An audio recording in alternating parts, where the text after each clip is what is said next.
In this lecture, I'm going to be talking about what is referred to as the Frankfurt School. And this is one of the most important and influential schools of thought in social theory and continues to be, if not, I would say, more relevant today than when they were writing. And again, as we've talked about throughout this course, it doesn't mean that all the people within this kind of loosely affiliated group agreed with one another. As with all thinkers, they have their own opinions and they disagree about certain things, but they do share certain commonalities. And they also bridge that European style of social thought and sociology with North America, and partly because of the historical context in which they lived. And I'll be talking about that. So, in your textbook on page 107, he asks, what was the Frankfurt School? Starting with Marx's early historical materialism, adding touches of Freud's psychoanalysis and Hegel's dialectical reason, the Frankfurt School offered a powerful critique of popular culture in the mid-20th century. So this is why the earlier lecture was looking more at kind of the psychological landscape and also at Nietzsche. And in your textbook, there's a section on Hegel. So each one of these thinkers is pulling differently, as we're going to see. Some were much more interested in psychology and psychoanalysis than others, but all were critiquing contemporary society, and all were responding to the crisis that was happening around them in their own time period. So, and then because of what happens to them, a number of them go to the United States and they start looking at North American popular culture. So we can see they're bridging kind of the wartime generation into the present. The Frankfurt School of Thought emerges from the Institute for Social Research, founded in Frankfurt, Germany. Of course, that's where it gets its name, in 1931. And so this becomes a kind of overarching umbrella for this loosely affiliated group of thinkers, many of whom were also politically active. And we can see from the time period, hopefully you will remember, I talked about this when we talked about Weber, that this puts us in the time of the Weimar Republic, so the time between the First and Second World War, in which actually it was a very liberal time in Germany, and which was partly the fascists were reacting to that. So we see this kind of in-between state in which this institute is founded, and Marxism is very influential at this time, as we saw with Luxembourg.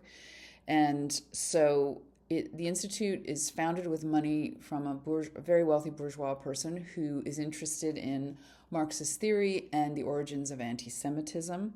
And so in his inaugural lecture, Max Horkheimer, who was the first chair of the school, proposed an interdisciplinary research program combining philosophy, social theory, psychology, political economy, and social analysis in order to interpret social reality. So we can see here this is very different than traditional Marxism, which would have been very much kind of looking only at the economy as the main driver that influences society, and also this kind of historical determinism. They reject that. So this is a much more nuanced approach to looking at the world, although Marx has a huge influence on this group of thinkers, but they're taking a much more interdisciplinary research approach. So some of the key figures were Theodor Adorno, Herbert Marcuse, Walter Benjamin, and Erich Fromm, and in the second generation, Jürgen Habermas. So Habermas becomes the chair in the second generation. So this group ends up being, as I said, bridging kind of Europe into North America because of the historical situation that they find themselves in. The Institute for Social Research, with its many Jewish and Marxist members, was shut down by the Nazis in 1933, which of course is unsurprising, as the Nazis were opposed to both Marxism and Judaism and persecuted both. So it was reopened in 1953, and a related center, because of some of the members going to the United States and staying there, people like Erich Fromm stayed there, was opened at Columbia University. So we can see it's having an influence in both places. So It was concerned, particularly in the beginning, obviously, with the issues of totalitarianism and anti Semitism. So we've seen this with the great thinkers we've been looking at throughout this course, that they are always responding to their time period and trying to understand it and how. So there's a historical element to all of this that's playing into what they're preoccupied with. So their central preoccupations were critique of modernity, capitalist society, and mass culture. So we're going to see, and I already talked about this in the lecture about McLuhan, that we're seeing an increased understanding that societies are being deeply shaped and influenced by mass culture and mass popular culture beginning around this time. So this school, the Frankfurt School, has been one of the most influential sources of social theory in the 20th century and beyond. And as I said at the beginning, if anything, they're more relevant, and we'll be looking at that as we move through the material. Adorno was exiled to the United States after the Nazi rise to power, although he did return to Europe, and he died in Europe. So he saw both sides, and so he was exposed to American popular culture for that period of time, just during the war and after. So as with other members of the Frankfurt School, he was concerned with the rise of totalitarianism, of course, and so he writes extensively about that. He writes an essay on Hitler, Nietzsche, and Wagner, for instance, and I'll be talking about this in more detail on the next slide. And he also began to respond to American popular culture, and with Horkheimer wrote the essay, The Culture Industry, Enlightenment as Mass Deception. So he's extremely critical of popular culture. And so, as Mann writes in your textbook, the Frankfurt School felt that intellectuals should try to fight the cultural power of consumer capitalism by adopting a ruthlessly critical attitude in their work. And this does come into some conflict with the student movements of the 60s. I was just reading that he got caught up in this, where some sociology students were threatening to strip the sociological seminar rooms of their furniture. So I remember a professor of mine talking about this, about the idea of these kind of intellectual Marxists and then these people who are like, kidnapping people and things like that. So it's a kind of certainly Adorno, as far as I can tell, and the other people in the Frankfurt School were not involved in ideas of violent revolution, and so they were much more critiquing society intellectually. So I want to look at his extremely influential ideas about totalitarianism. I want to focus now on Adorno's one of his major works that he did in cooperation with 3 other researchers, which is called The Authoritarian Personality, that was published in 1950. Of course, it was in response to the political situation that he was fleeing when he went to the United States. And so this idea has been having another cultural moment very recently, and I'm going to be attaching an article that speaks to our cultural moment, and many people have been coming. This work has been influential since it was published, but particularly in our time period, we're seeing it coming back into public discourse. So the work was produced by 4 researchers who surveyed 2,000 people in Southern California between 1945 and 1946. So it was based on these surveys of trying to get at what kind of personality is attracted to fascism, and so develops this idea of what he calls the authoritarian personality. So in asking what makes someone susceptible to fascist propaganda, he developed what's referred to as the F scale to test for fascism. And so he comes to the conclusion that there are certain key traits that lend themselves to the development of a personality that will find fascism and authoritarian leaders attractive. And of course, there's many people who push back against this. I personally find it extremely convincing, because when I have had conversations with people who defend some of the egregious acts that have taken place in the United States recently, you can tell they often have these characteristics. So he asked about family dynamics. And so they don't get into the kind of feminist language, but I'm going to add it in here, that often people that are attracted to authoritarian regimes will come from traditional patriarchal families. So the idea where the father's at the head. And this is convincing to me. Obviously, you'll come to your own conclusions, but I have noticed both men and women that defend leaders like Trump. It doesn't have to be Trump, it could be many of these people that exist in the world. They'll say things like, he's a real man, he speaks his mind, he's a man's man, these kind of descriptors. So we see when they were surveying these people, this idea that respect for elders. I don't think that is necessarily an authoritarian personality trait. I think you can have respect for your elders and still have an open, questioning mind. But I think if it's unquestioning respect, so that, father knows best kind of idea, because there is often that attitude towards the authoritarian leader. They know best, we don't question them. And as you can probably guess, this is what I feel. University is the exact opposite of this, that everything can be questioned.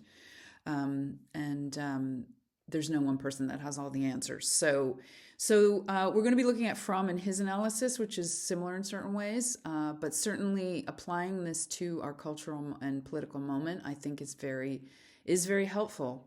And when all of this really started happening, you could see, for instance, in Psychology Today, there were just so many articles being written about the psychology of these leaders, the psychology of their followers, the psychology of people who are attracted to conspiracy theories, for instance, which we're also seeing a rise in. So, of course, there are many, many elements to this having to do with economics and historical trends, but I just want us to engage seriously with this. So, the idea of obedience. So the idea that obedience is more important than self-reliance or thinking for yourself, being considerate versus being well-behaved. So we can see this kind of cluster of personality traits that often will emerge from this type of family structure, where people are often discouraged from thinking for themselves, to basically just take their opinions from the authoritative people in their family or social environment.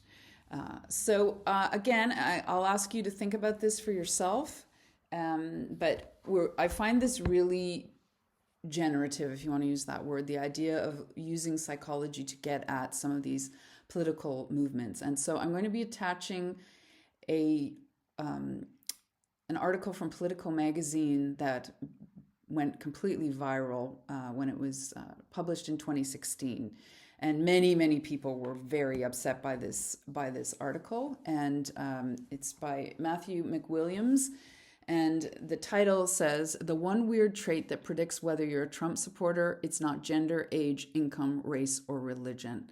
So you can see from this title that this is what we would think. Let's look at their gender, let's look at their age, let's look at their income. These are the drivers of politics. But he's arguing that, in fact, that isn't the main characteristic that unites all Trump supporters. So he says, if I asked you what defines Donald Trump supporters, what would you say? They're white, they're poor, they're uneducated. You'd be wrong. In fact, I found a single statistically significant variable predicts whether a voter supports Trump. It's not race, income, or education levels. It's authoritarianism. So he says, that's right. Trump's electoral strength and his staying power have been buoyed, above all, by Americans with authoritarian inclinations. And he says this isn't just a Republican attribute, but it does tend to be more common among Republicans. And that can be related to a number of factors, including a certain kind of conservative religious background. It doesn't have to be that. A lot of Republicans are actually libertarians and they're not religious. So I'm going to be attaching this article for you to read and think about. And it's sobering to think about that. And it also, to me, explains much more accurately the moment we're in, because it's clear it isn't just income and it isn't things like gender that are driving these huge political movements. So I'll be asking you to read through this article and think about it and come to your own conclusions. Another very influential essay that was written by Adorno is The Culture Industry Reconsidered. And so we're seeing again that engagement with mass culture within the Frankfurt School, where they're taking media very seriously. And of course, this intersects with McLuhan's ideas. And so, as he writes on page 109 of your textbook, in Culture Industry Reconsidered, he reflects on his general thesis about the culture industry in a way that can be applied to issues in contemporary popular culture. So he argues that the culture industry produces vacuous commodities, banal trash that encourages shamelessly conformist behavior among consumers. Okay, so, and all the while claiming to be art. Okay, now it was actually harder to make this argument when he was making it. I think you can make it very easily now when we live in a time when all the big studios are being bought up. And, we're seeing things like there's a very funny satire of this in the series The Studio, where the head of the studio is being told to make a movie about Kool-Aid because Kool-Aid is sponsoring the movie. We've seen this again and again with all of these parts 1, 2, 3 of the Marvel universe. It's just taken over the cinema. When Adorno was writing, there was a lot of independent cinema that wasn't like this. So it's actually become more and more true. I would argue, both in television and the cinema. Now, obviously, there are shows that aren't like this. So again, I ask you to engage with this. So he argued that this type of entertainment is mind-numbing and it pacifies the population. So it's a part of a kind of totalitarian regime using entertainment to kind of pacify the population so that they don't question.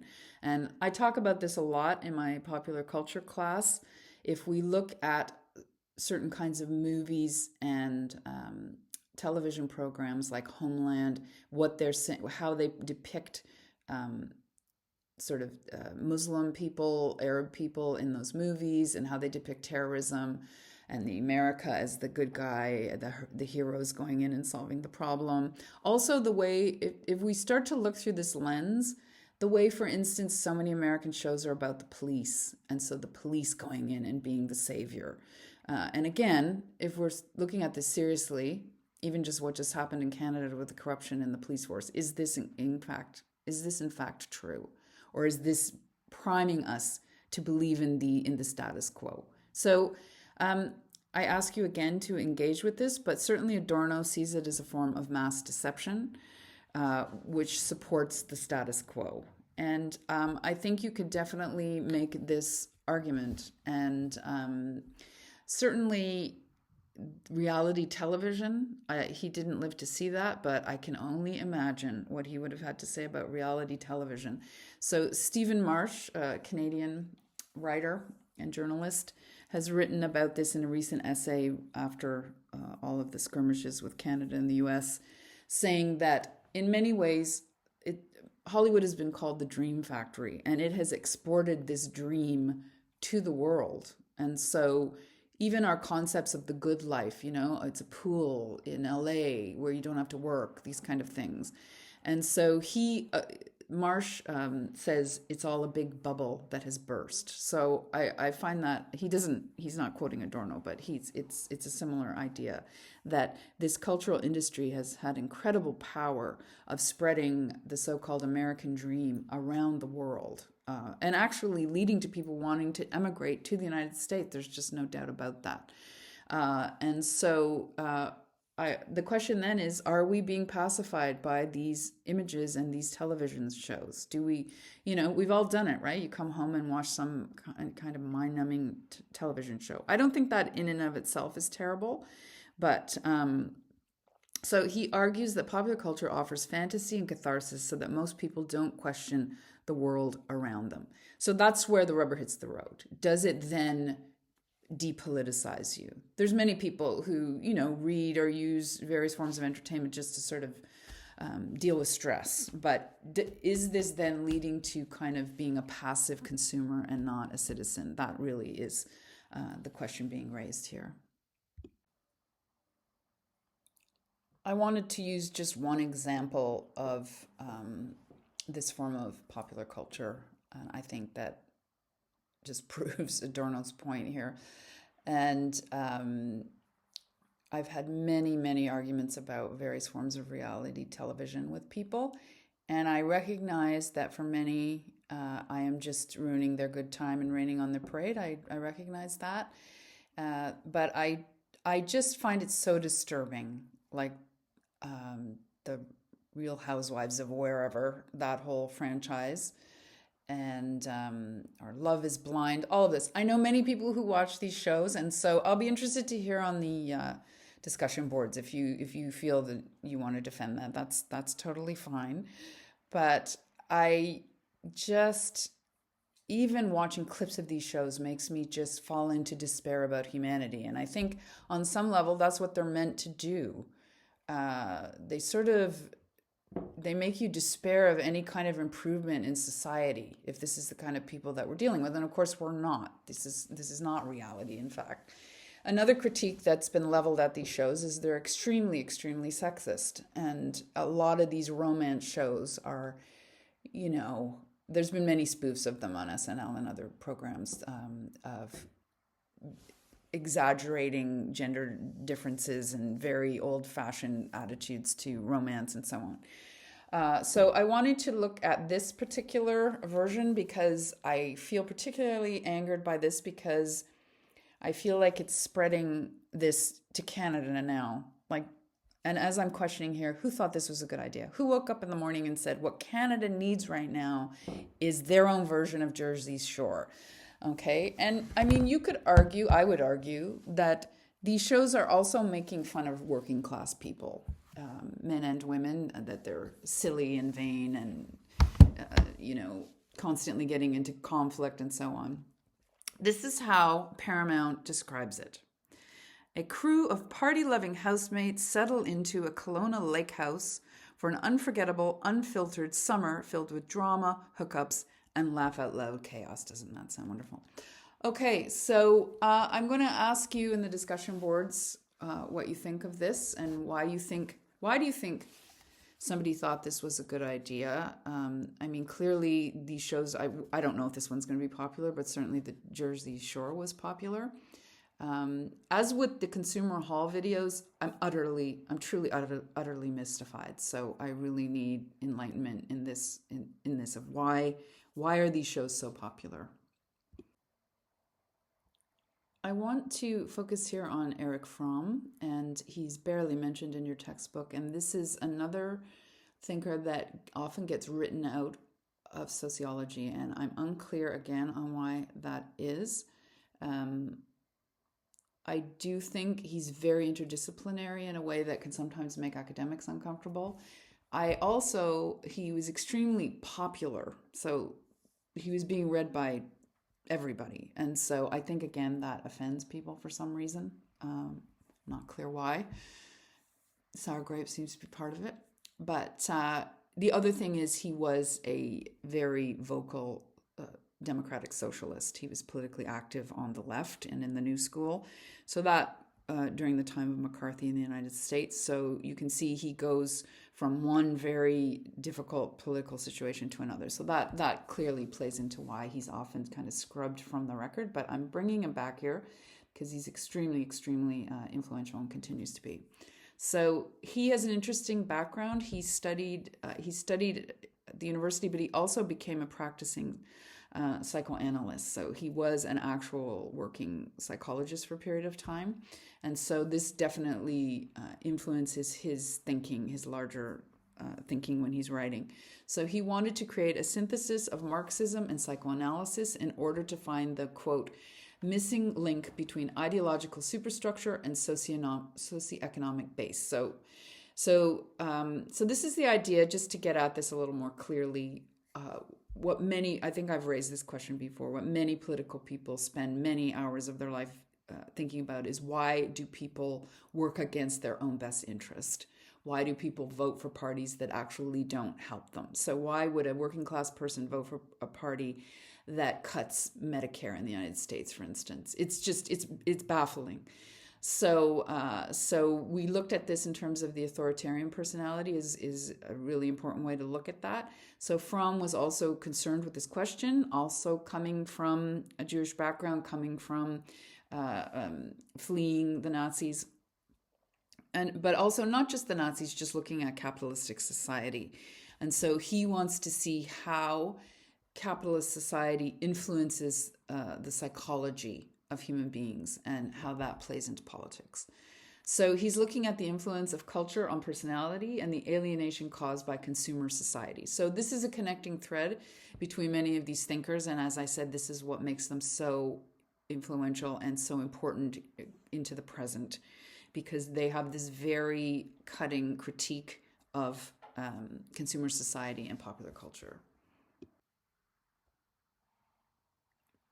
So one of his earliest works is Escape from Freedom, published in 1941. So you can see while the war was still raging. And so he, like Adorno, is looking at the society around him and trying to understand how we got to where we ended up. And so he does his kind of historical analysis in this work, and he examines the psychological and sociological impact of the breakdown of the medieval feudal world. And so this is where I think his work is so, so important. So we talked at the very beginning of this course about the breakdown of feudalism, the rise of capitalism, the rise of modernity, the Industrial Revolution. And we can talk about that sort of intellectually, but Fromm is looking at what happens in society when this world breaks down. And I've looked at various thinkers we've seen. There's a kind of nostalgia often for the time before that break, that rupture, because we live in, from the Industrial Revolution on, times of just incredible change within one generation, a lot of chaos, and so leading to all sorts of political movements. And so he's examining this. How does this impact the psychology of a person when that whole world is breaking down around them? And of course, that is going to have negative impacts. And Durkheim concerned, so was Weber, with that idea of anomie and alienation and what comes out of this structure. So they're all, as I said, and that's why I admire them, they're all humanists. They're all concerned with human well-being. It's not just sort of an abstract idea to them. They want to improve society. They want to help human beings psychologically. And so Fromm makes this really interesting argument, and this ties in very neatly with the authoritarian personality, that the so-called freedom created by modernity may well lead to anxiety and make a person turn to authoritarian regimes. And I think there's a really good argument to be made for this. And I have often said, I do it partly to be provocative, but I'll say to people, I don't like choice. Where choice is completely fetishized within capitalist economies. You can choose, different kinds of sneakers you're going to wear. You can choose different kinds of hamburgers to eat, like as though this is real human choice. And actually, I find this to be the case. Personally, I just like to know what I'm doing and then to do it. So the right thing to do and then do it. Having, say, 3 equally wonderful choices to me is a nightmare. And I don't think I'm alone in this. And that doesn't mean I'm not a thoughtful person. It just means that a lot of choice can create confusion. And anyway, I'd be interested to hear your thoughts about this. But so there can be a tendency, and it's not surprising, and we could link this also to the rise of fundamentalist forms of religion in our time period, where people just say, you know what, this is all too much. I'm just going to go back to the way it used to be, where I'll just be told by somebody how it is. So this is how men are, this is how women are, this is how the world works, this is who's in charge, and then I can just not be in this state of constant anxiety. So I think he's making a really important point here in his analysis of society, that for many of us, so-called freedom in this sense is actually profoundly disturbing. And so if you don't have the tools to deal with it or the power to deal with it, it can just lead to a sense of paralysis. So again, I'd be interested to know your thoughts on this. And I often think of this when I first started teaching. I was coming at it in a really hippie way, and I was like, we're all going to develop the syllabus, and we're all going to develop the assignments.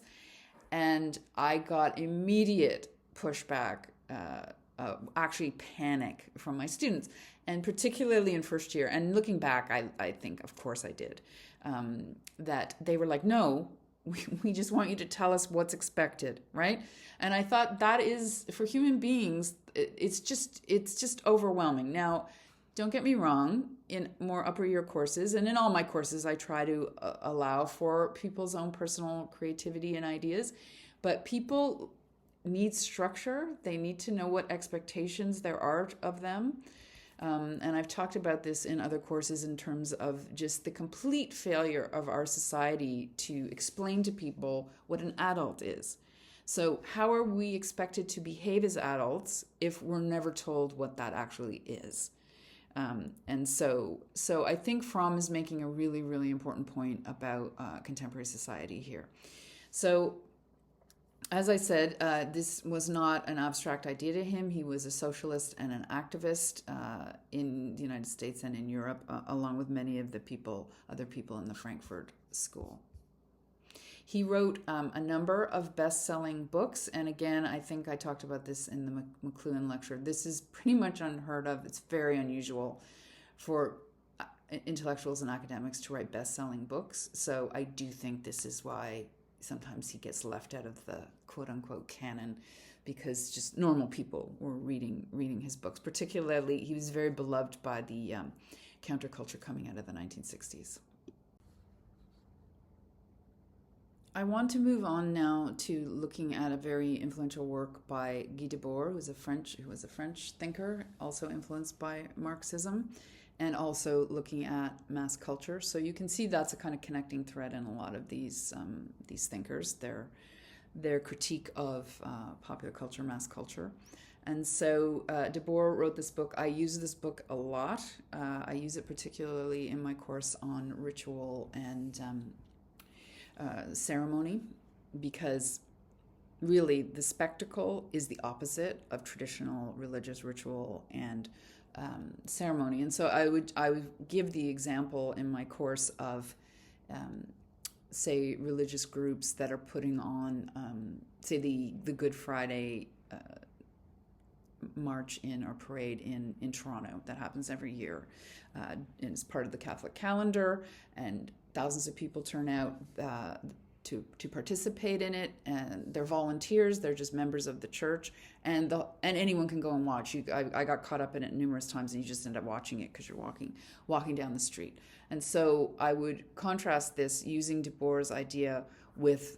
So what I usually do is I show a clip of Main Street USA, those parades in Disneyland, and so many of these thinkers talk about Disneyland as the perfect example of the spectacle versus reality. And so Debord has this to say in chapter 1 of Society of the Spectacle: but certainly for the present age, which prefers the sign to the thing signified, the copy to the original, representation to reality, the appearance to the essence, illusion only is sacred. Okay, so you can see how this ties in with Adorno's ideas also, that we actually actively collude with this. And again, I know people get very upset if you critique Disney, but I think if you step back and really look at it critically, it's very puzzling as a kind of cultural artifact.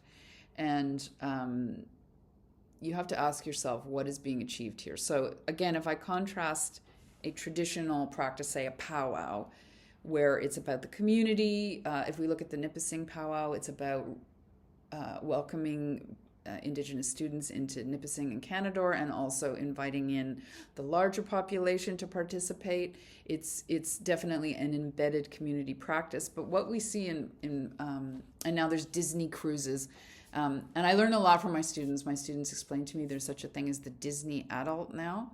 So this idea of living within the simulacra of a community, but it's not actually rooted in place. It's not an actual real community. It doesn't do traditionally what communities do. So I think he has a lot to say here about this, and it can be applied in a number of different ways. And this is the whole idea of bread and circuses. Are we just being distracted by these spectacles that are interesting and they're stimulating? There's lots of fireworks. I think you can think of many different examples of this. Now, there obviously it can be argued. So if I look at the Olympics, for instance, I always go back and forth on this one. Is this just like an empty spectacle, or is it actually meaningful? And when I watched the opening ceremonies this year, I could see they were trying to make it meaningful. So the actual sort of presentation isn't the point, it's what's being done with it. And so is it working within community, for instance? So again, I ask you to think about this. And one of the key things about spectacle is that you are not a participant. You're just watching it. So we watch television, we watch movies, we watch YouTube, we watch when we're watch Disneyland, and actually security guards will interfere with you if you try to participate in that. So that is really one of the key markers of when something's just a kind of empty spectacle.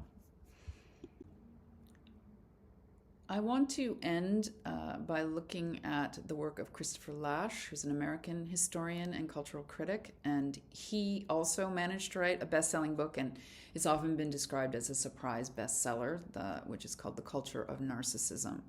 And this is a term that is just everywhere these days. There's many, many videos about it on YouTube, and then everybody is saying now we're using it too much, we're not using it in the clinical sense. So narcissism is a clinical term from psychology, but Christopher Lasch is basically making a really interesting argument here, where he says bourgeois society, so this is from his preface, seems everywhere to have used up its store of constructive ideas. The political crisis of capitalism reflects the general crisis of Western culture. So he's not the only person making this argument. This argument has been made by a number of people, that there's a kind of emptiness at the core of that capitalist culture, or if you want to even call it that, or lack of culture, that idea that we're just mindlessly consuming, whether it's entertainment or objects.